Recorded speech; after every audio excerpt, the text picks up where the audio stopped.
acasă, unde doi părinți mă așteaptă.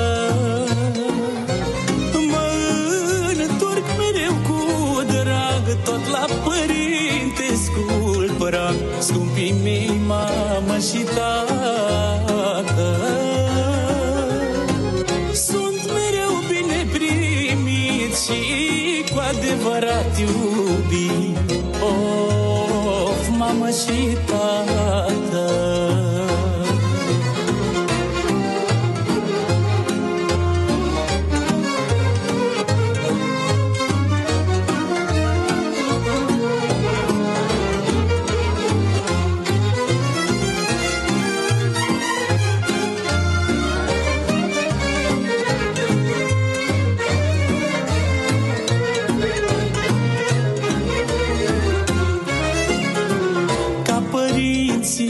Oare cine să-mi dorească atâta bine, că-mi dați de când eram mic, tot și nu-mi cereți nimic, scumpii mei, mamă și tată. Tot munciți mie să-mi dați și nimic nu vreți să luați, of, mamă și tată.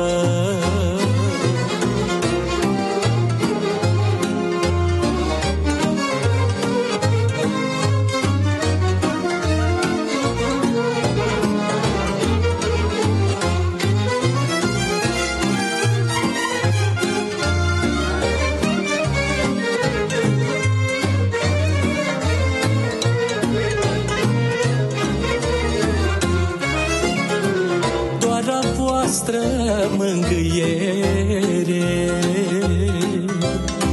mi-alină orice durere,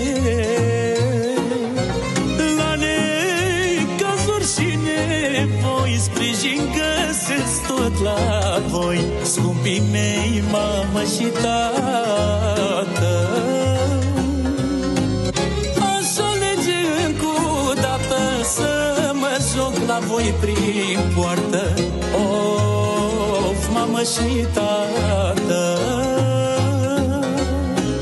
Bragul părintesc e sfânt, lângă voi tot copii sunt, of, mamă și tată.